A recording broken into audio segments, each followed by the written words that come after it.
Hello guys and welcome to Alizay Tech Source, your how-to channel. In this video we are going to discuss smartwatch's history, how to use it, and what will be the future of it.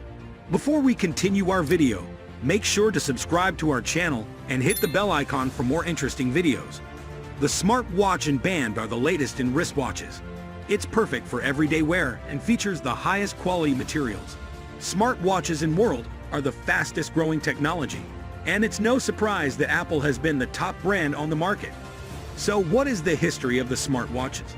While digital watches have been around for decades, some with abilities like calculators and unit converters, only in the 2010s did tech companies begin releasing watches with smartphone-like abilities.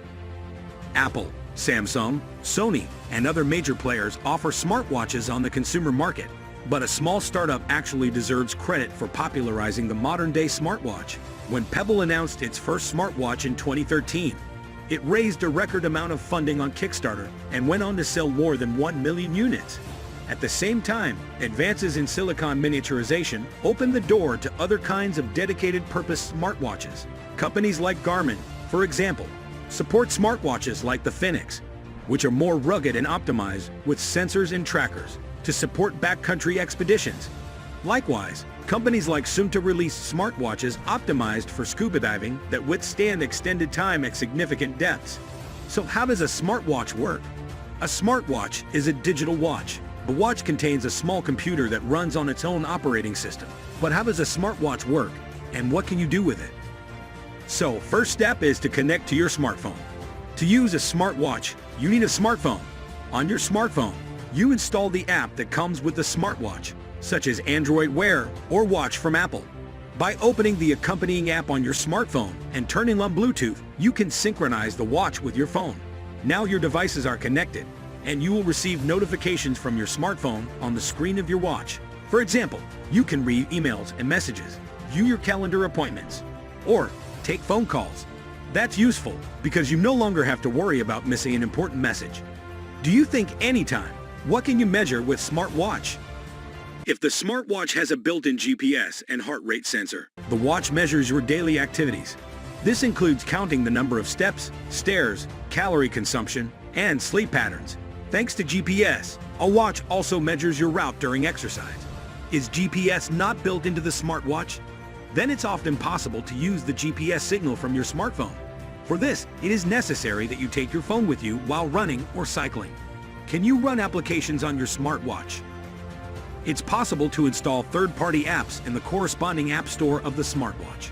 Popular apps are Spotify, WhatsApp, NS Rice Planner, Appy, or Beacon Radar.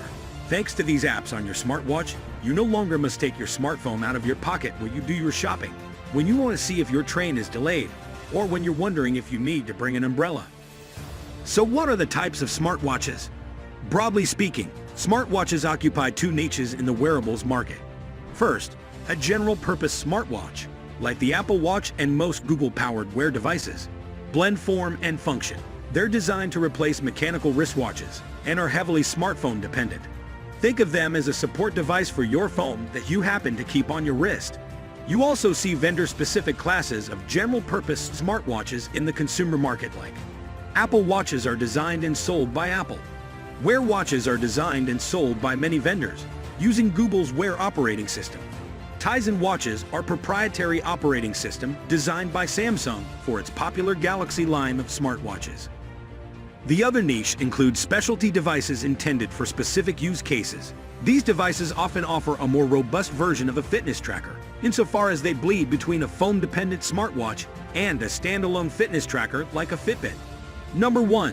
Hiking watches. Intended for remote travel and featuring solid battery life, GPS tracking and navigation, basic vitals, and weather forecasting. Often engineered for advanced durability to protect against bumps, drops, dust, and water. Examples include the Garmin Fenix 5 Plus, the Suunto 9 Barrow, and the TomTom Adventurer. Number 2. Diving watches. Connect your first stage regulator to a Bluetooth transmitter to use a diving watch. Garmin's Descent Mech 1 and Suunto's DX offer depth, time remaining, temperature, and other important indicators. Number 3. Flying watches.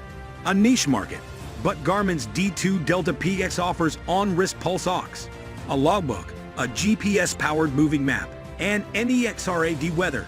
Now finally, we can discuss about the market of watches. Smartwatches settled into a steep growth curve in the late 2010s in terms of global market adoption. Data from Statista shows that sales rose from 5 million units worldwide in 2014 to an estimated 141 million in 2018. Apple's market share rose from 13% to 17% from the second fiscal quarter of 2017 to the same period in 2018. Apple experienced year-over-year growth of more than 38% for its Apple Watch Series 3. Despite that, the Series 4, a major upgrade, was already on the horizon. During the same period, specialty vendors like Garmin saw a 4.1% increase in year-over-year growth, while fitness tracker-only vendors like Fitbit saw a nearly 22% market plunge. Statista predicts that over 130 million smartwatches will ship worldwide by 2023. That's all for today's video. Hope you guys enjoy our video.